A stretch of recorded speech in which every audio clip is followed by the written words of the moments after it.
কাঁচা আম মানেই ছোটোবেলা। এই কাঁচা আমের টকের সঙ্গে ছোটোবেলা জড়িয়ে থাকে সবারই। যারা গ্রাম বাংলায় মানুষ হয়েছে আমরা ছোটো বড়ো সকলেই কাঁচা আমের টক মানেই বৈশাখী ঝড়ের কাঁচা আম, তার সঙ্গে লবণ মেখে খাওয়া।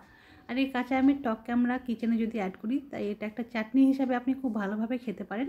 ছোটোবেলার সেই স্মৃতিটা এই চাটনির মধ্যে আপনি পেয়ে যাবেন। এইভাবে চাটনি করে খেলে আপনি ভাত, তরকারি বা যে কোনো রুটি সবজির সঙ্গে খেতে পারবেন, স্ন্যাক্সের সঙ্গে। এই জন্য নিয়েছি আমি কাঁচা লঙ্কা, কাঁচা আম, রসুন, ধনেপাতা, পুদিনা পাতা, লবণ আর চিনি। আমি ভালো করে পরিষ্কার করে নিয়েছি রসুনটা, কাঁচা আমটা কেটে পরিষ্কার করে নিয়েছি। এবার আমি একটা ব্লেন্ডার জার নিয়েছি। কাঁচা আমগুলো সবগুলো আমি ব্লেন্ড করে নেবো প্রথমে। খেয়াল রাখতে হবে পুদিনা পাতা, ধনেপাতা যেহেতু খুব নরম, এখানে কাঁচা আমটার সঙ্গে রসুনটা, লঙ্কাটা আমি আগে পিষে নেবো, যেন এটা যেন কোনোরকম দানা দানা ভাব না থাকে। আপনি চাইলে কমভাবে ক্র্যাশ করে নিতেও পারেন, কিন্তু এটা আগে করে নেবেন, কারণ এটা করলে মনে হয় টেস্টটা ভালো আসে। এরপর আমি সমস্ত কাঁচা আমগুলো ব্লেন্ডার জারে নিয়ে নেবো। নিয়ে রসুনগুলো আর কাঁচা লঙ্কা যেগুলো নিয়েছি, আপনি চাইলে কম বেশি করতে পারেন ঝাল। আপনার যদি ঝাল খেতে বেশি ভালো লাগে তারপরে আপনি কাঁচা লঙ্কা একটু বেশি দেবেন। আমি মোটামুটি এরকমই খাই, তাই কাঁচা লঙ্কা একটু কম দিয়েছি। প্রথমে আমি কাঁচা লঙ্কা এগুলোকে একসঙ্গে মিক্স করে গ্রাইন্ড করে নেবো। একসঙ্গে গ্রাইন্ড করার পর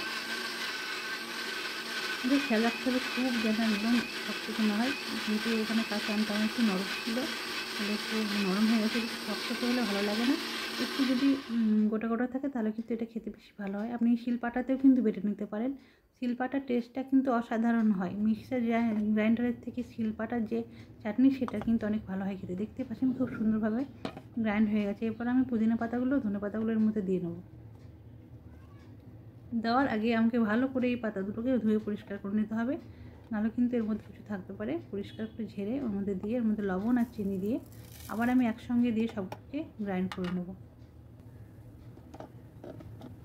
এক্ষেত্রে দেখবেন যেন আপনার নিচের দিকে গ্রাইন্ডারের যে ব্লেড থাকে সেদিকে যেন পুদিনা পাতা আর ধনে পাতাগুলো থাকে, তাহলে কী হয় ওগুলো ভালোভাবে গ্রাইন্ড হয়ে যায় ভেতরে থাকে আমটা।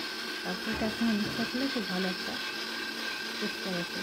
কালারটাও খুব অসাধারণ আসে, খেতেও সেরকম অসাধারণ হয়। অনেকেই এই কাঁচা আমের চাটনির মধ্যে কিন্তু রসুন দেন না, সেটা অপশনাল। আপনি যদি না পছন্দ করেন বা আপনার যদি রসুনের স্মেলটা ভালো না লাগে, আপনি এটা স্কিপ করতে পারেন, এটা আপনার উপরে ডিপেন্ড করে। দেখতে পাচ্ছেন কত সুন্দর চাটনিটা হয়ে এসছে, কালারটাও কিন্তু অসাধারণ হয়েছে।